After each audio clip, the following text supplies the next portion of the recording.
I didn't think such a high-class neighborhood could be haunted. Glacia's chin rested in her hand, her elbow propped on the door to the horse-drawn carriage she and Gadalik were riding in.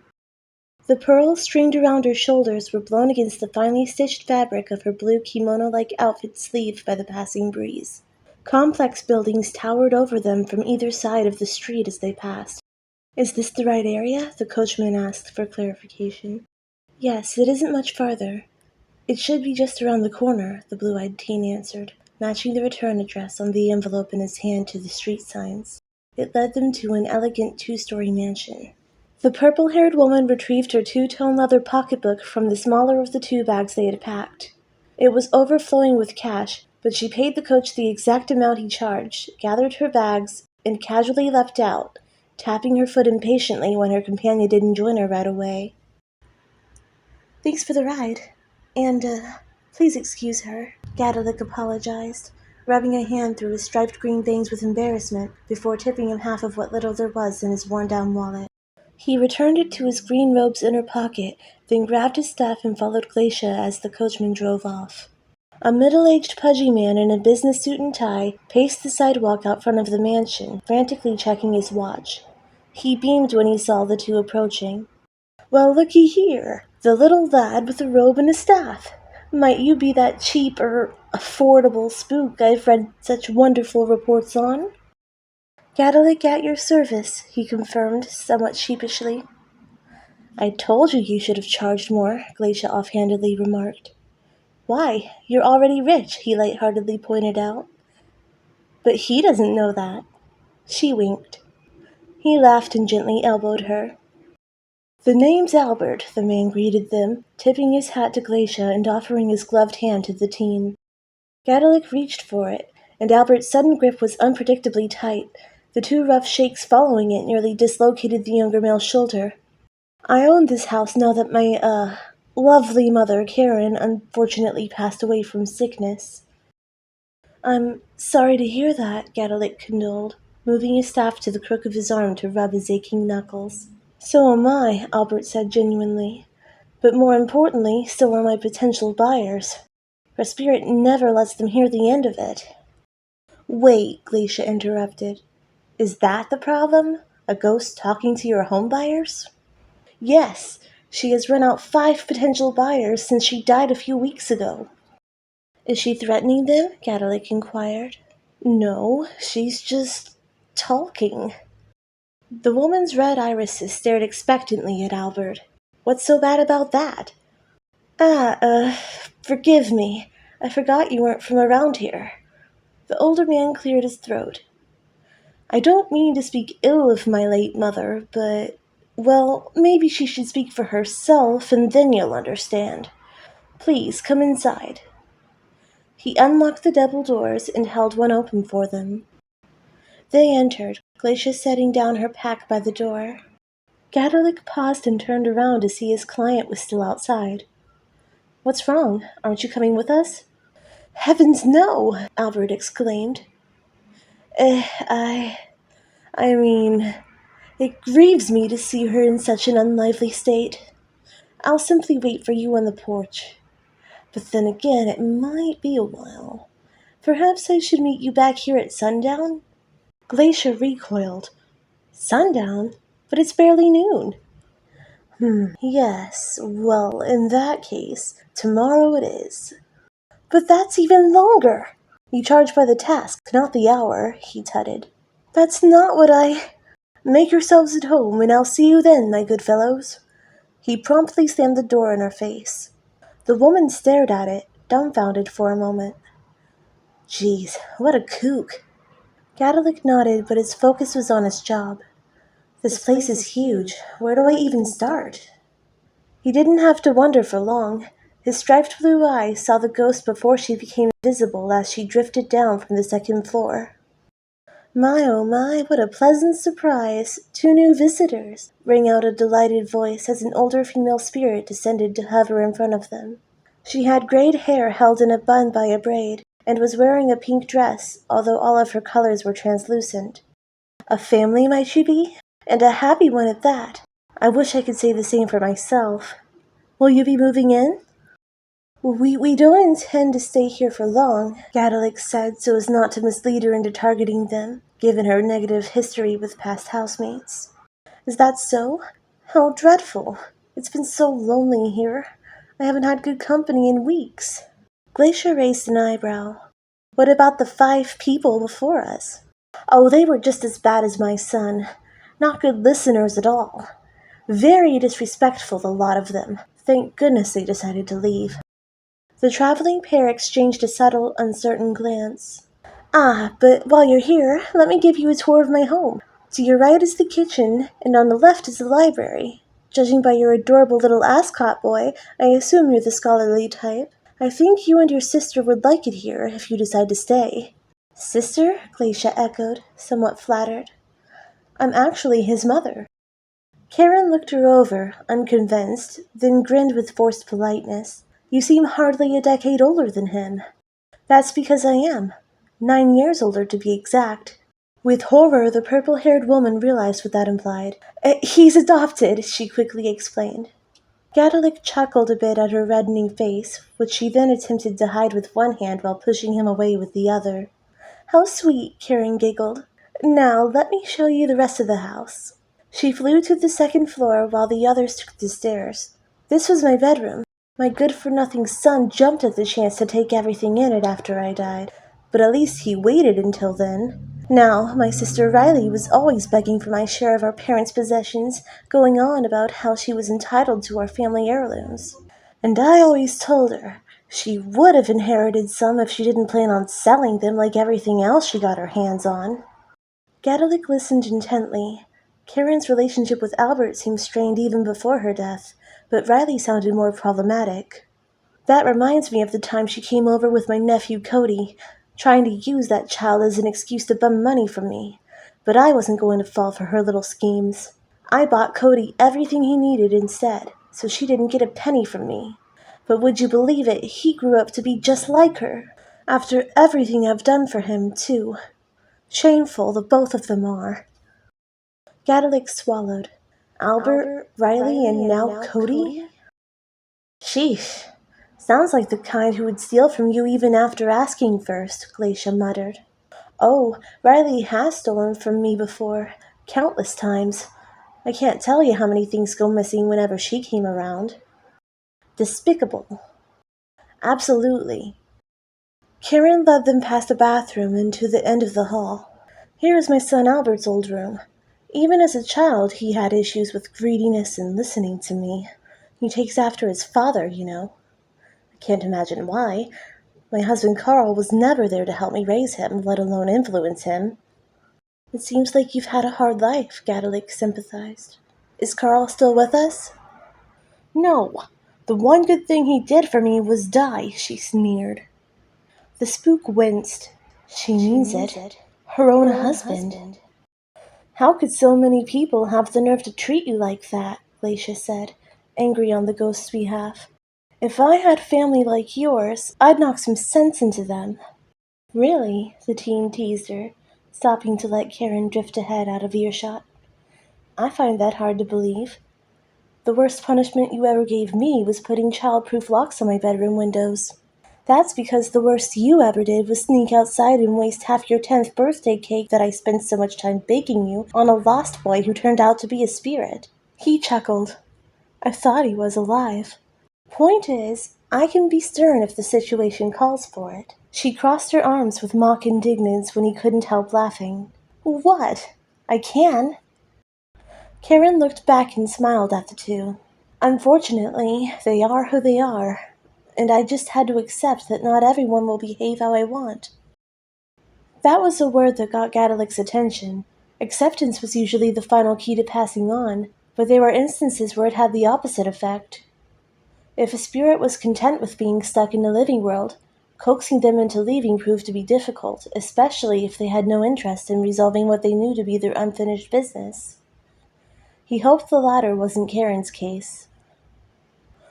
The tour continued, going on brief holds for the older woman to introduce more family members and friends and even neighbors who have all mistreated her. And when I told Morgan he should help me out while I let him stay in the guest room, he just up and left me all alone. I took a walk to cool down after Jenny and I got into an argument, and when I came back, she had gone into the kitchen and broken my favorite saucer just to spite me. My other nephew Bailey stayed with us for a few years through it all. He spent most of his time in the library. He was always the nice one I could count on, but then he tried to say all these problems were my fault. We had a little bicker over it, nothing serious, and then he moved out and hasn't spoken to me since. This continued, the list of problematic people lengthening until she slid open the door to the balcony to show them the cityscape from their vantage point, only to find that night had fallen. "My, is it that late already?" Karen said. "I'll let you be for now. Please consider staying longer. The house is wonderful." "Yes, it is," Gadalik agreed. "Mind if we stay the night?" "Be my guest. You know where the bathrooms are if you'd like to shower. Did you bring anything to change into?" "Yes, I'll go get them," Glacia said, heading back to the entrance for her pack. After the two had bathed and put on their night clothes, Karen invited them into a guest bedroom with 2 beds on either side of it, a nightstand between them, and a writing desk on the wall across from it. "Good night. I'll talk to you tomorrow." Karen turned invisible, but the spook could still see her as she drifted through the ceiling. "I hope she won't talk with us tomorrow," Glacia groaned. She tucked in her yellow gown and plopped onto one of the mattresses. Gadalik sat at a desk and withdrew some letter paper from the drawer the ghost had welcomed him to earlier. He took out a pen, wrote down the countless names, relationships, and interactions she had spoken of before he could forget them, then tapped the utensil in a light, quick rhythm against the paper as he read them over. "Is it bad that I'm starting to get numb to her problems?" his adoptive mother continued. "No," Gadalik assured her, his gaze not leaving the desktop. Then he brought his hand to his forehead, the other still fidgeting with the pen. "But it's bad that I am." "Huh? Why?" "I'm supposed to be the one who gives her closure, but there are so many outside factors I can hardly keep track of it all. Maybe if I could narrow it down to who caused her the greatest amount of grief, but that's subjective, and she made them all sound as bad as each other."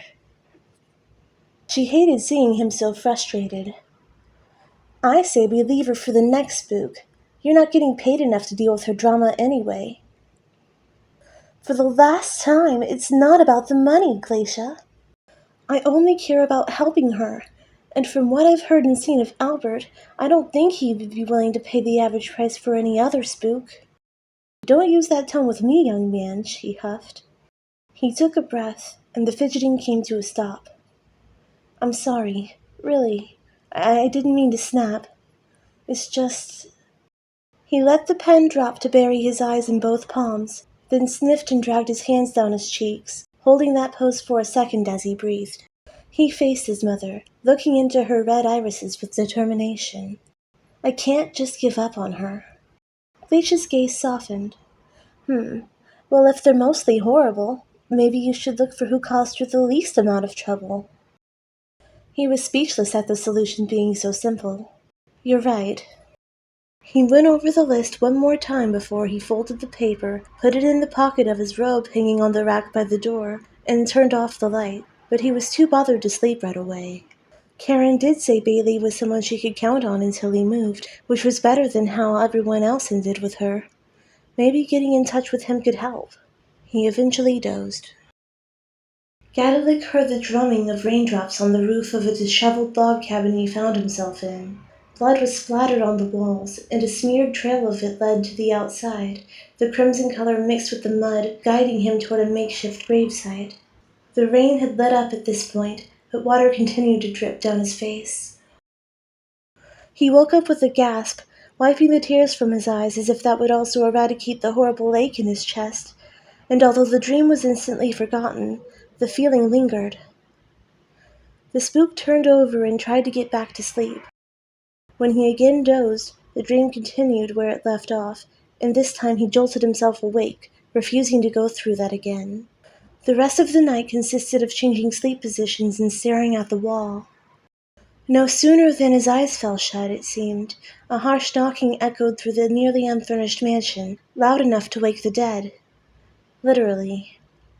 The ghost shot down from the roof to check on the duo, then took off toward the front doors before Gadalik could drag himself out of bed. Glacia gripped her pillow and rolled onto her belly, tugging it down over her ears to block out the noise. The sound ceased for a moment, to their relief. Gadalik fetched his dark green robe, moving carefully since the lack of sleep had left him lightheaded. Then it resumed even louder. "What on earth?" she complained. Anger willed her to hop up and, still in just her yellow nightgown, march toward the staircase. "What's the meaning of this? It's like 5 in the morning." Alone in the room, Gadalik swiftly changed into his usual green standing collared shirt and matching pants, followed by his robe, before pulling his shoulder-length striped green hair back into a ponytail with the red hair tied the same color as his ascot, which was just lighter than his shoes. He grabbed his staff and went after them. In the foyer, Glacia was struggling to remove the wooden chair that was wedged underneath the handles of the double doors, which were being pounded on from the outside. Karen floated unhelpfully above her. "What's wrong with you? Get this chair out of the way! Now!" Glacia demanded the spirit. The ghost defiantly crossed her arms. "I'd die before I let that no-good son of mine in." "You did die! You're a ghost!" Gadalik sighed, joining his mother. "Here, take the bottom chair leg and lift it toward you," he said, demonstrating with the other side of the chair. They pulled both hind chair legs simultaneously, and it slid onto its back on the floor, then was immediately flung across the room when the doors burst open. Albert was on the other side, rather disheveled at first, though he was quick to gain his composure. I take it you didn't succeed," he commented upon seeing the mess in front of him, straightening up to look more professional. "No, not yet, sir. But I'm working on it," Gadalik promised. "I should hope so. This isn't the first time my dear mother has blocked me out. And it won't be the last," his dear mother huffed. She vanished, but Gadalik's eyes could still see her. Albert ran a hand down his forehead, pinching the ridge of his nose. "Mr. Spook, please tell me you have at least made some progress." Glacia set the chair upright and sat in it backward, folding her arms on the back of it to use as a makeshift pillow while she grumbled to herself about waking up so early. "I think I have an idea of how to help, thanks to Glacia." Gadalik paused, remembering how tired he'd been when he decided on who to talk to.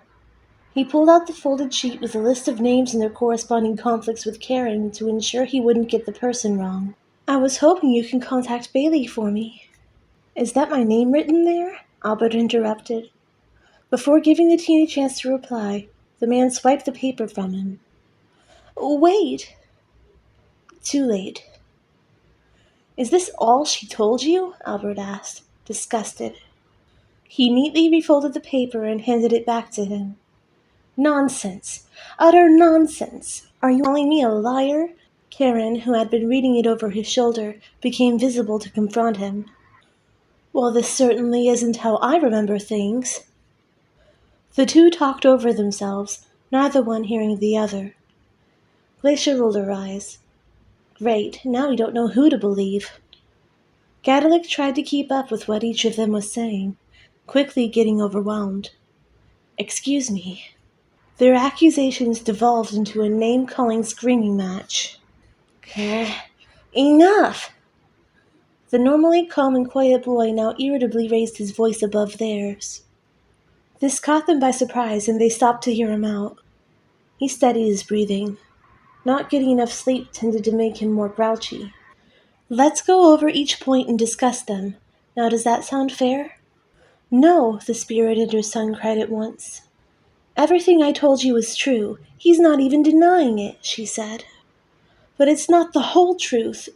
Albert threw his hands up with exasperation. I've had to deal with this too many times when she was alive. I shouldn't be subjected to it now that she's dead. Then stay away from me and my house. It's my house. Why, I never... He stopped himself, taking a moment to calm down. He faced the spook. "You wanted to contact Bailey? Well, you're in luck. I don't think he left after coming here for the funeral. He should be staying with our Aunt Riley here in town." He scribbled the address on the back of a business card and offered it to him.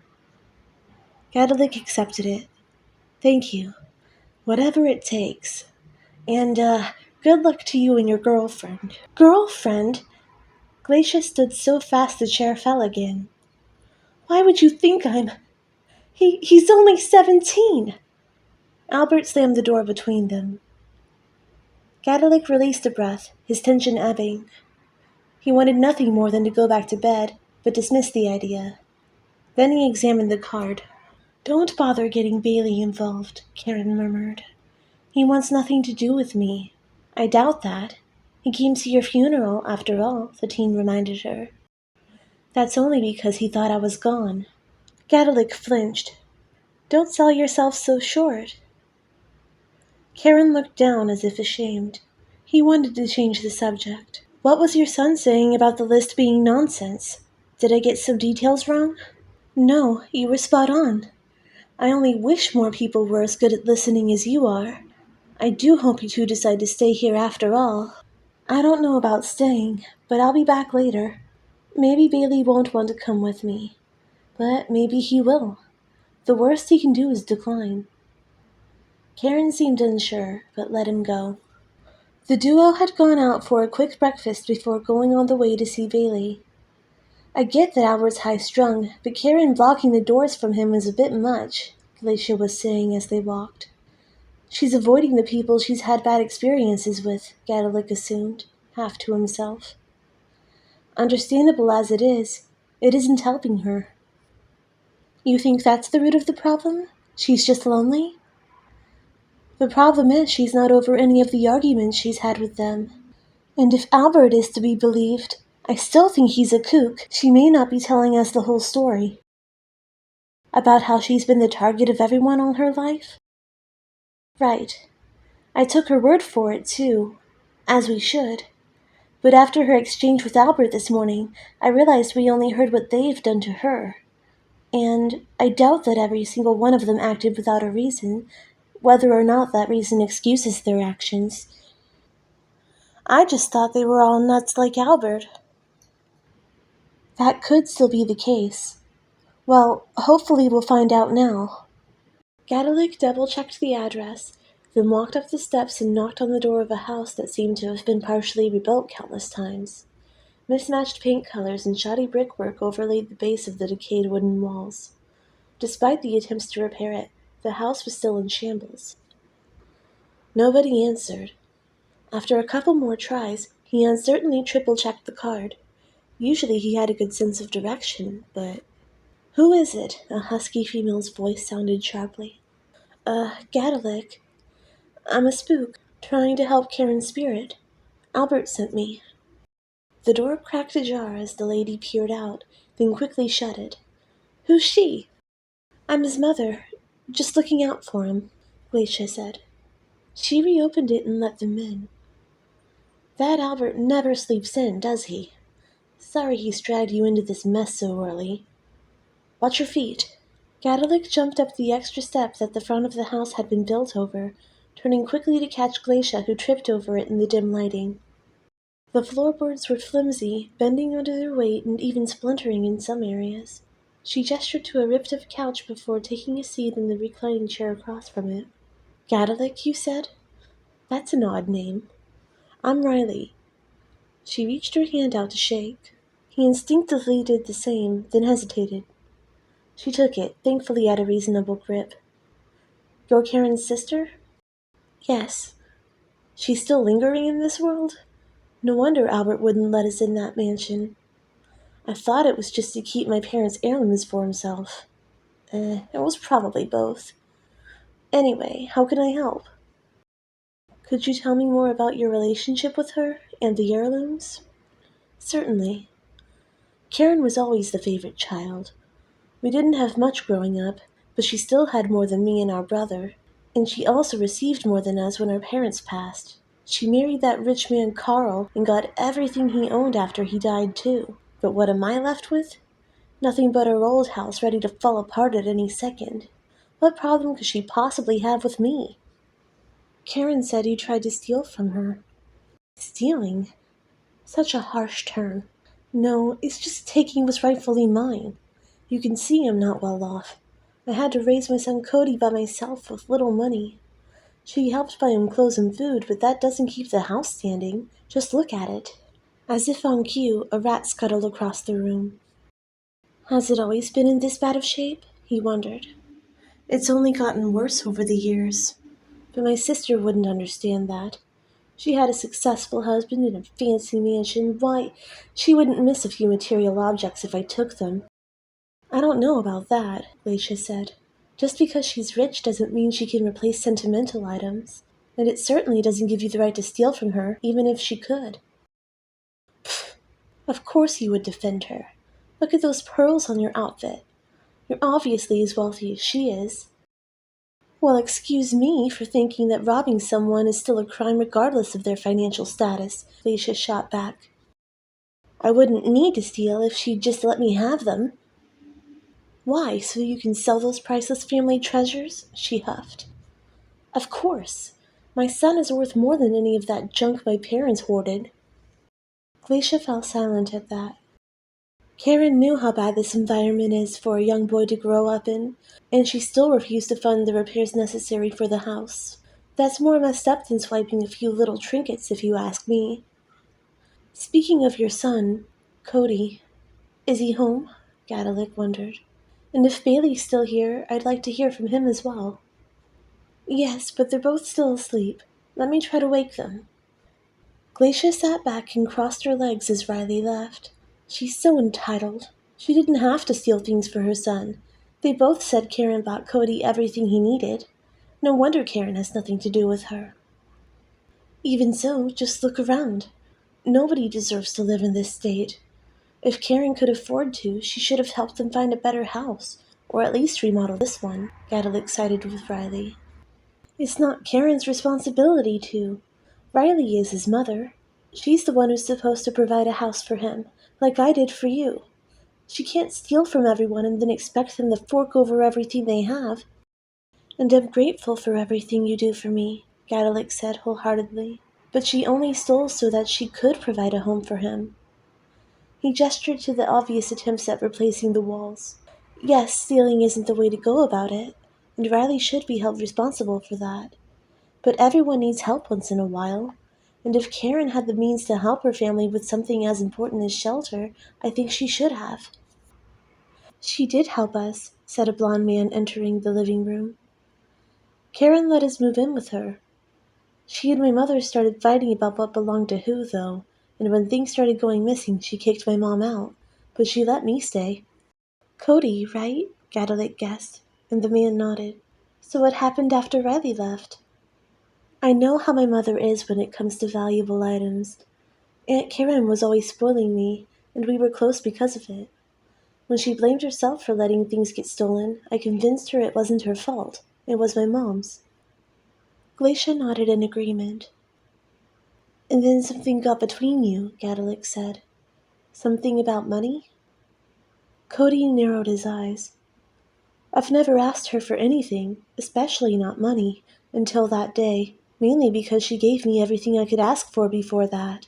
But my friend got sick and he couldn't afford his medicine, so I thought Karen would give me the money for it, like she gave me everything else. But she flipped out on me, saying I'm an ingrate and a con man, like my mother. She kicked me out after that." "She didn't believe your friend needed help?" "She denied he even existed," he affirmed. "She thought I made him up as an excuse. Perhaps she even thought that friend was my mother. That is something my mom would do, if I'm honest. So maybe Aunt Karen was justified for suspecting me. But she wouldn't give me a chance to make it up to her after that. She would put furniture against the doors to keep me out, call me names and everything. Eventually I gave up trying to contact her altogether." "So it's a typical misunderstanding. You'll explain this to her and she'll move on," Glacia summarized. "Easy." "I wish," said a dark-haired man who leaned against the wall of the hallway. "Cody wasn't the only one she had misunderstandings with." Gadalik's hold on the list in his pocket strengthened, crumpling the folded corners. "Bailey?" "My parents were also troublesome, so I stayed with Aunt Karen just to have some peace. And let me tell you, there wasn't much of it around her. Cody was the first of many people she fought with while I was there. I kept to myself in the library, so our relationship was fine. But a family friend Morgan lost his job and then his house, and Karen moved him in with us." The second he got a new job, Karen demanded he pay her back for all the food and shelter she had provided him. He couldn't afford it, so he found somewhere else to crash. She was very upset by him abandoning her and freeloading, ranting about how he had used her, even when Jenny came along. Jenny, Gadalik remembered. Did they fight often? Yes, mainly since Jenny got sick of hearing about Morgan and Cody, so she always argued with Karen when she brought them up. But Jenny always earned her keep and surprised her with a homemade treat after each of their fights to make up for it. Breaking your favorite dish doesn't sound like a good surprise, Glacia stated. It was an accident. She slipped and dropped it. But Karen thought it was done on purpose and refused to believe otherwise, so that was the last we saw of Jenny, Bailey clarified. And you? Gadalik pressed. Karen's inability to see things from anyone else's viewpoint always bothered me. I finally called her out on it when Jenny was gone, and I left on my own volition before she could turn on me, too. Right. She did say you were the only one who hadn't wronged her until the confrontation. Gadalik stood. Thanks for your time. You all were a big help. I was wondering if either of you could come back with me and tell her this yourself. I did. We did. She doesn't listen to anything that goes against what she believes happened, even if it's the truth. She probably won't even let me in if I go. But she might listen to you, Gadalik. After all, you're an outsider, so she doesn't have any dirt on you, Cody said. Yet, Bailey added, pessimistic. Dirt on you, Glacia echoed as they were headed back to the mansion. I don't even have dirt on you, and I've known you for 8 years. Gadalik said nothing. He remembered the literal dirt, turned mud by the rain, splattered on his hands and clothing as he had trudged back toward the log cabin with a rusted shovel in hand. He presently clasped his staff tighter until his knuckles turned white. Gadalik? Her voice snapped him out of it. Oh, sorry. Guess I spaced out for a moment. They reached the mansion and Glacia knocked. Gadalik saw the invisible ghost's head phase through the door before the handles jiggled and they opened. She turned visible to welcome their return. What happened with Bailey? He said you helped a lot of people by letting them stay with you, he answered, giving her a reassuring smile. That I did, she confirmed with pride. But just look how he repaid me. He left me for dead. Gadalik felt his chest suddenly tighten. The memory of leaving the shallow grave suddenly invaded his mind.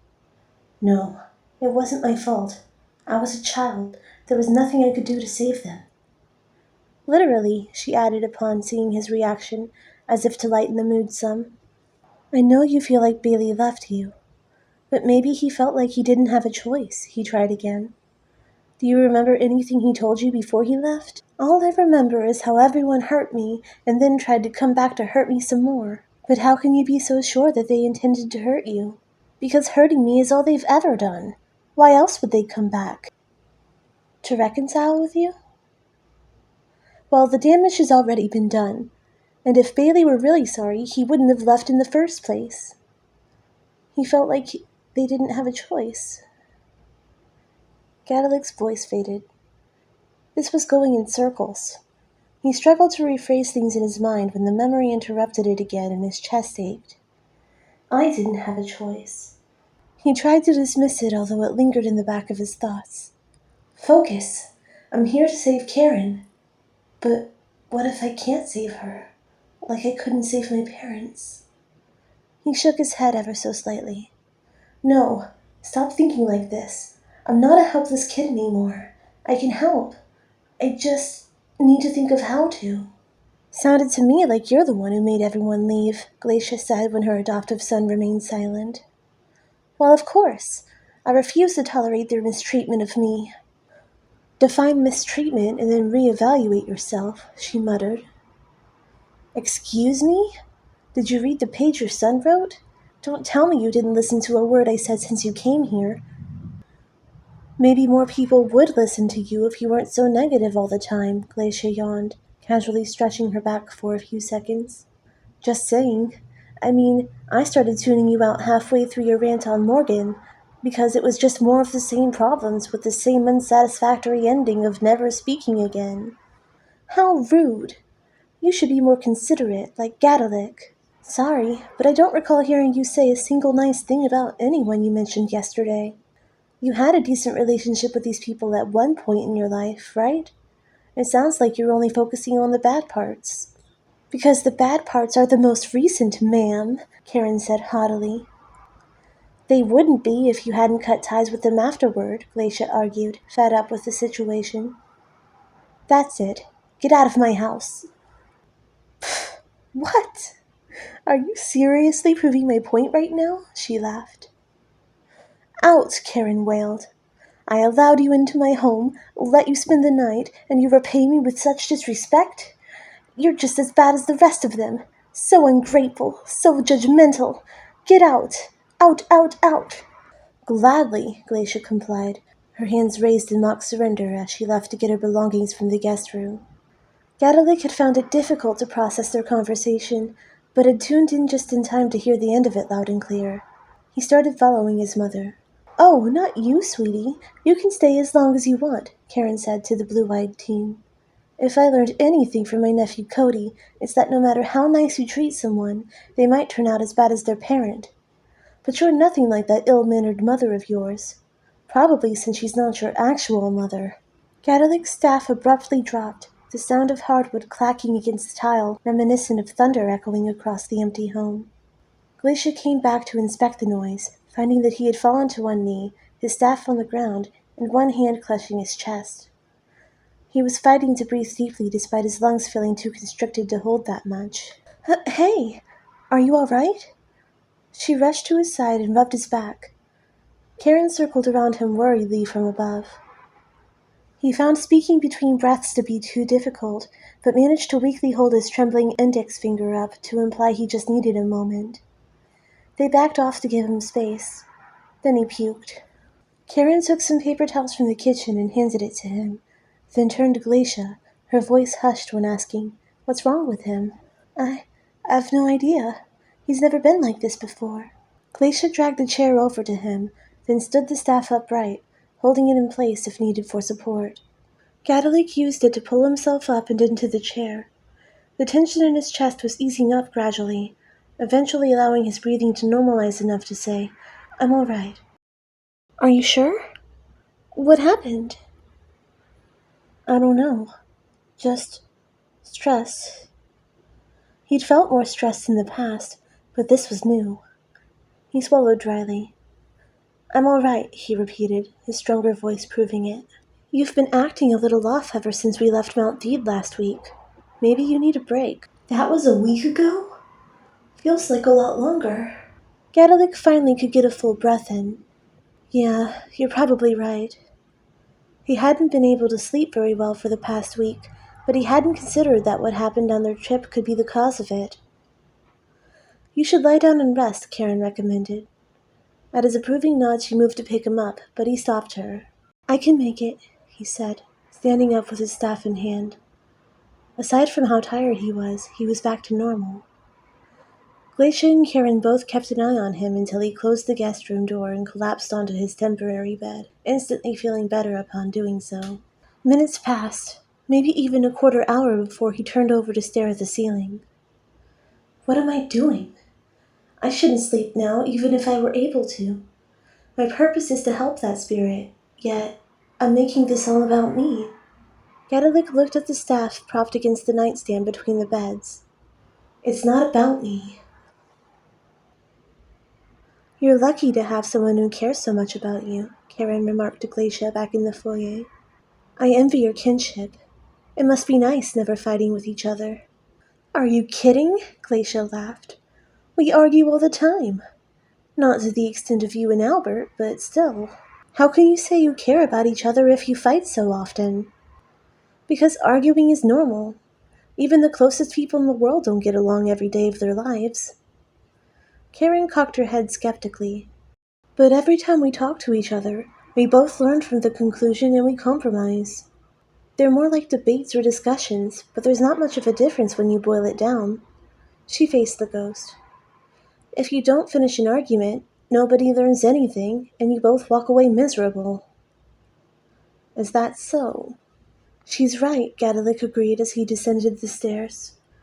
And if you keep cutting ties with people you care about just because they disagree with you, or do something you disagree with, then you'll end up with nobody left. He stopped at the base of the staircase. So I should just welcome them back after everything they've done? It's not as cut and dry as that. If someone continues to hurt you after you've told them to stop, like Riley, then you have every right to cut them off. But with everyone else, it seems like they truly want to make peace with you. They can't do that if you don't let them. What if they hurt me again after we make up? How many chances do they deserve? If you have a relationship of any kind, hurting each other once in a while is unavoidable, he pointed out. If they aren't making an effort to fix what they've done, like Riley, then you should keep your distance from them until they change. But you shouldn't let your bad experiences with her make you lose faith in everyone else.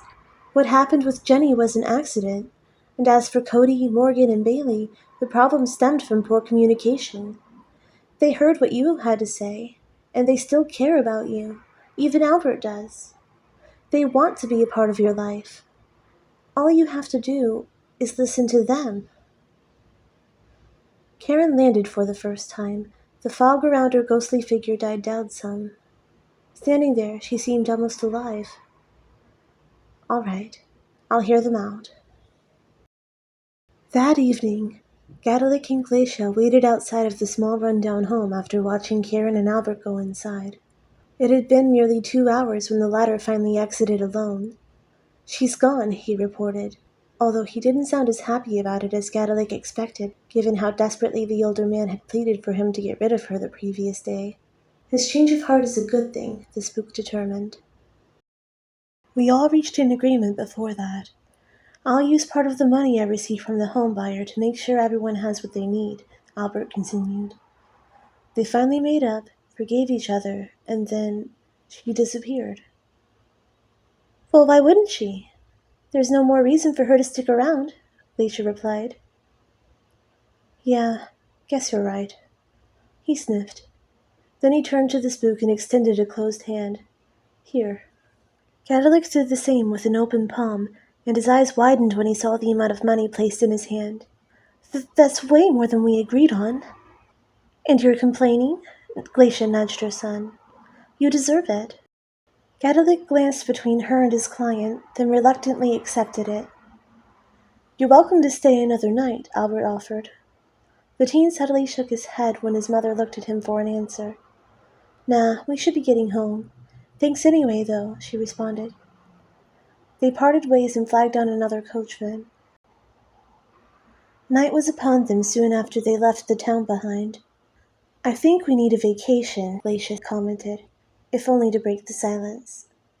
Gail might want to come too. What do you say? The only response she received was the sound of hoofs and squeaking wheels over a bumpy dirt road. Gadalik? She inched closer in the dark to see him more clearly. To her relief, he had fallen asleep.